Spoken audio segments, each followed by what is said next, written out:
ज्योतिष रतन केंद्र चैनल पर हमारे आप सभी प्रिय दर्शक गणों का बहुत बहुत हार्दिक स्वागत और अभिनंदन। मेरे प्रिय साथियों, मैं हूं आचार्य पंडित सर्वदानंद शर्मा। मेरी ओर से भी आप सभी को बहुत बहुत प्यार भरा नमस्कार। साथियों, आज हम जो आपके साथ चर्चा करने जा रहे हैं वो इस बात को लेकर के चर्चा करने के लिए जा रहे हैं कि हमारे पास अनेकों अनेक क्वेरीज आती हैं इस समस्या को लेके। और वो समस्या क्या है? वो समस्या ये है काल्प सर्प दोष की। बहुत लोग पूछते हैं कि साहब, क्या हमारी कुंडली में काल्प सर्प दोष है? अगर है तो इसके क्या नुकसान हैं, क्या इसके फायदे हैं और इसके दोष दूर करने के फिर उपाय क्या हैं?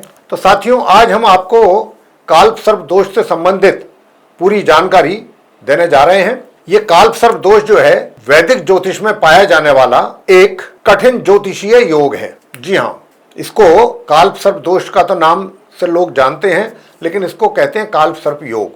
तो जो कभी कभी जीवन में विभिन्न कठिनाइयों और विफलताओं से जुड़ा होता है। जब किसी व्यक्ति की जन्म कुंडली में सभी ग्रह राहु और केतु के बीच स्थित होते हैं तो ये स्थिति 12 अलग अलग प्रकार के काल्प सर्प दोष के परिणाम स्वरूप होती है। कहने का मतलब ये हुआ कि देखिए, कुंडली के अंदर 12 घर होते हैं, 12 भाव। राहु केतु हमेशा आमने सामने होते हैं। अब क्योंकि राहु केतु आमने सामने होते हैं, 12 घरों में जिस घर में भी ये बैठेंगे राहु, तो उसी उतने ही प्रकार के काल्प सर्प दोष हो गए। 12 घर हैं, 12 घरों में अलग अलग जब बैठेंगे राहु और सामने उनके केतु बैठेंगे तो ये 12 प्रकार के काल्प सर्प दोष बनते हैं। अब आपकी कुंडली में अगर है काल्प सर्प दोष तो वो कौन सा वाला काल्प सर्प दोष है? अब हम एक एक करके इन सभी 12 काल्प सर्प दोषों के विषय में आपके साथ चर्चा करेंगे और जानकारी देंगे।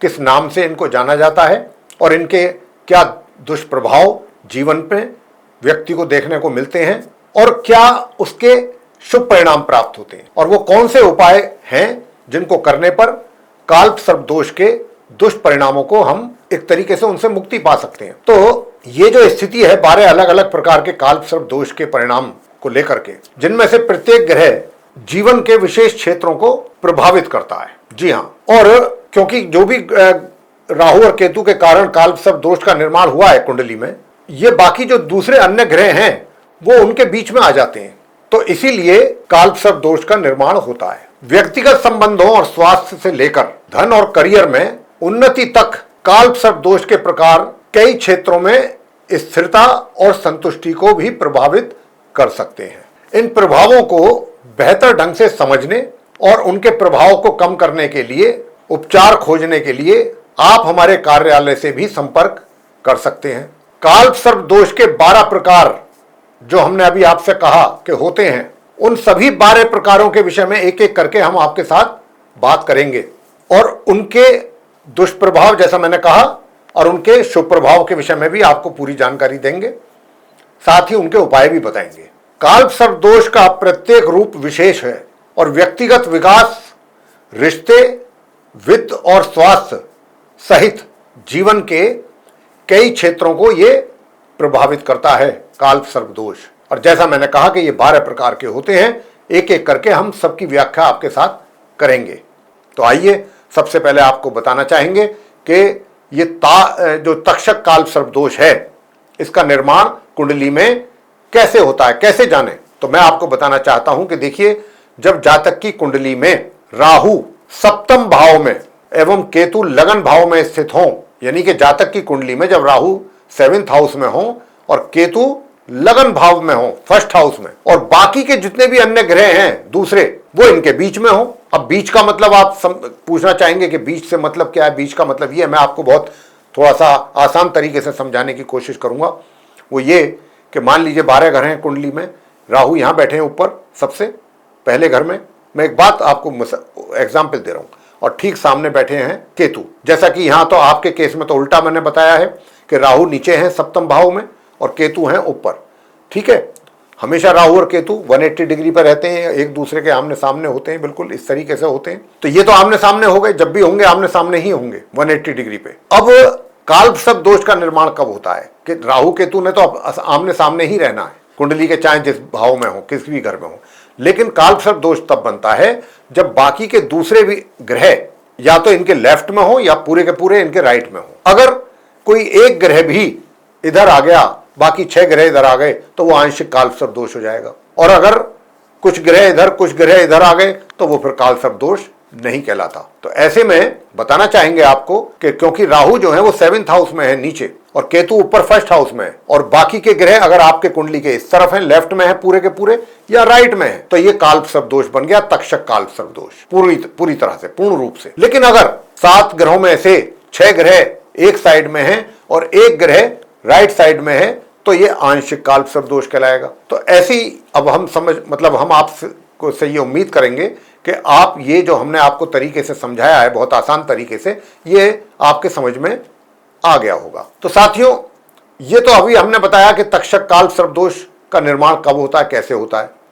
एक बार फिर रिपीट कर देते हैं। राहु 7th हाउस में, सप्तम भाव में, केतु लगन भाव में, और बाकी के ग्रह साथ के साथ या तो इधर या इधर, दोनों ग्रहों के, तो ये तक्षक कालसर्प दोष का निर्माण हो गया।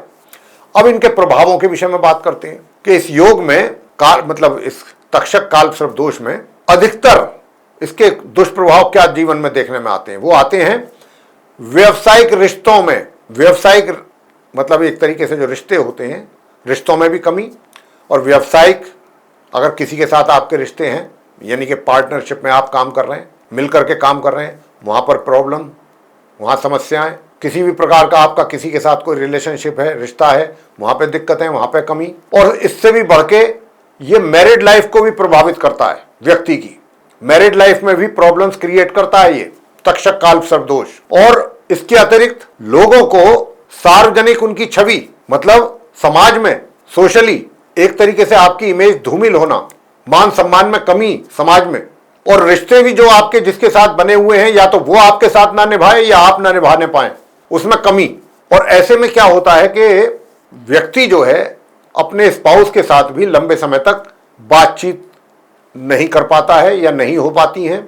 एक तरीके से संबंध विच्छेद जिसको कहते हैं, ऐसी भी स्थिति पैदा होती है। कहने का भाव ये हुआ कि तक्षक कालसर्प दोष के प्रभाव में परेशानी तो होती है, और किस प्रकार की परेशानी होती है वो हम आपको बता ही रहे हैं।